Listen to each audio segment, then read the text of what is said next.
Hey everyone, welcome back to Corporate Decoder, the place where we try to understand company reports even when the companies themselves don't seem to. Today we are decoding the Arena Group's latest annual report, and let me tell you, it's a wild ride involving royalty fees, terminated deals, and a whole lot of red ink. Buckle up, it's going to be interesting. This report shows a company struggling, they lost a major deal, their finances are shaky, and they're facing potential legal battles. It's a story of a media company trying to stay afloat in a rapidly changing digital world. First off, this is their report for the year 2024. It's a Form 10K, which means it's the big annual deep dive into everything that happened at the company. The company we're talking about is the Arena Group Holdings Inc.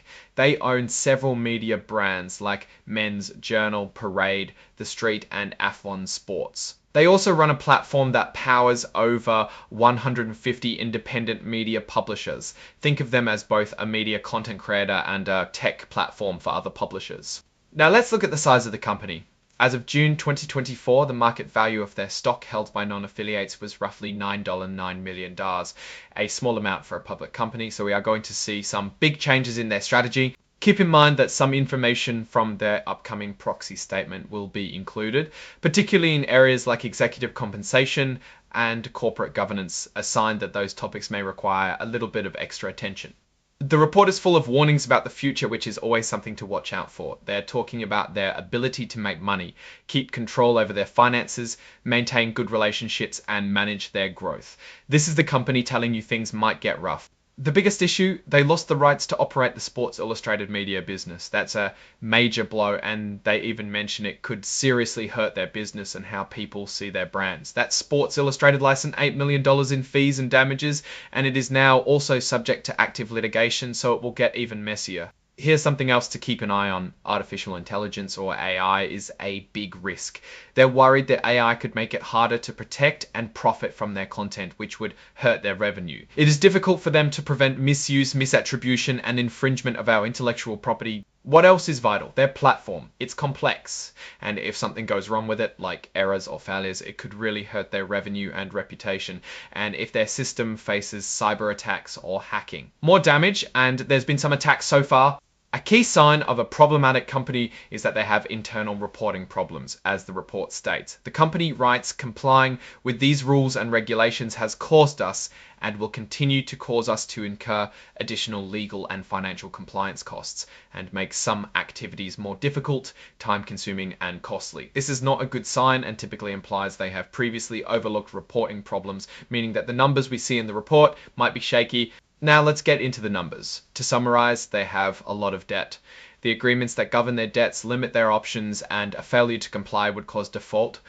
Management has been evaluating their current losses to determine if they would be able to meet their obligations when they are due. Their debt is a growing concern, and there is substantial doubt about their ability to continue as a going concern. Their weighted average interest rate on their debt is 10.44%. This means they are paying a good chunk of their profits just to cover their interest. In 2024, they spent more than they earned, with about $16 million in cash used in operating activities. That cash is being used on things like employees, marketing, infrastructure. This number is concerning because it implies they might need to sell assets to keep going and may not grow. What type of filler are they? Non-accelerated filler and a smaller reporting company, meaning they get a break from some of the more stringent requirements and that investors should take their report with a grain of salt. Let's break down the key metrics.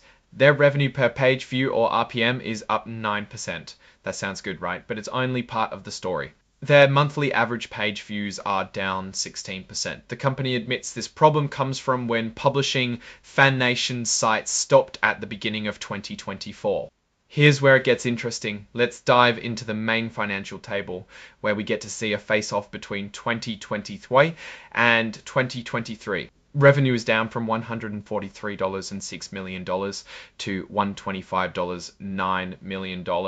That's a 12.3% drop. Thankfully, they managed to slash operating expenses by 34.2%. Still, they are trying to make up for losing $1 in $8 compared to last year, and they can't keep slashing costs forever, so the root issue is probably still revenue. Net loss from continuing operations improved from about $37.20 million to around $7.7 million. That's mainly because they cut those operating expenses. Still a loss, just a smaller one. Their big loss comes from discontinued operations, more than quadrupling to $93 million, mostly related to Sports Illustrated. The termination of their Sports Illustrated licensing really cost them. Diving deeper, most of their revenue comes from digital advertising, but it's down by about 13%, and you will probably note a common theme in this report that all the important numbers are dwindling year over year. Cost of revenue also decreased by 26%, making their overall gross profit increase by 0.8%. Looking closer at revenue streams, digital advertising is down 13%, and digital subscriptions have fallen by 20%. Performance marketing, though, shot up by over 200%, meaning their strategy of trying to sell you stuff they recommend is going great. Almost like a product placement channel, a decrease of external and internal costs of content led to a huge cost savings in revenue. With the fall in sales numbers, it looks like the company is trying to make up revenue deficits with cost cutting alone. On the operational end, a decrease of almost 50% of costs related to selling and marketing happened due to a reduction in direct sales workforce. So less money is being spent on getting the company out there, but the business is spending less money in all the important segments, meaning its financial health will suffer in the long run. This also happened for general and administrative, meaning almost 31% less being spent in those areas. By segment, sports and leisure took a big hit due to the Fan Nation troubles and the ending of Athlon Outdoors print business. Lifestyle is up a bit, while the platform revenue for their publishing partners is also up. Speaking of their publishing partners, any misconduct by them, whether intentional or just careless, could seriously damage the company's reputation, as per one of the notes. The company's internal controls are not solid according to the report. They mention weaknesses in their financial and accounting policies.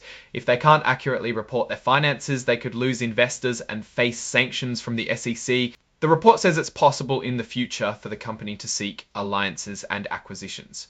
If this is not a well-organized integration into the existing business model and leads to the misuse of funds, it may prove a challenge to implement. A key strength of the company on paper is that it actively identifies risks, and they proactively seek to detect and investigate unauthorized attempts and attacks against company IT assets, data and services, and to prevent their occurrence. They seem to follow best industry practices on this front, even if there are security weaknesses. Their audit committee oversees cybersecurity risks, and the company has a dedicated security team. And that's just about it for the important pieces. In summary, the Arena Group faces significant challenges. They have a big financial hole to dig themselves out of, a big hit to their revenue, and high debts. They are trying to cut costs, but that is only a short-term solution. This company is at an inflection point. If they are able to effectively monetize a core brand and streamline their spending, it could become a profitable and interesting business. Or it could be forced to sell assets at fire sale prices, cut content investment, and lose audience and advertising revenue and be worth nothing. Thanks for tuning in to Corporate Decoder, where we sift through the corporate jargon to find the real story. If you found this breakdown helpful, please leave a like, comment, and subscribe for more deep dives into the world of corporate filings.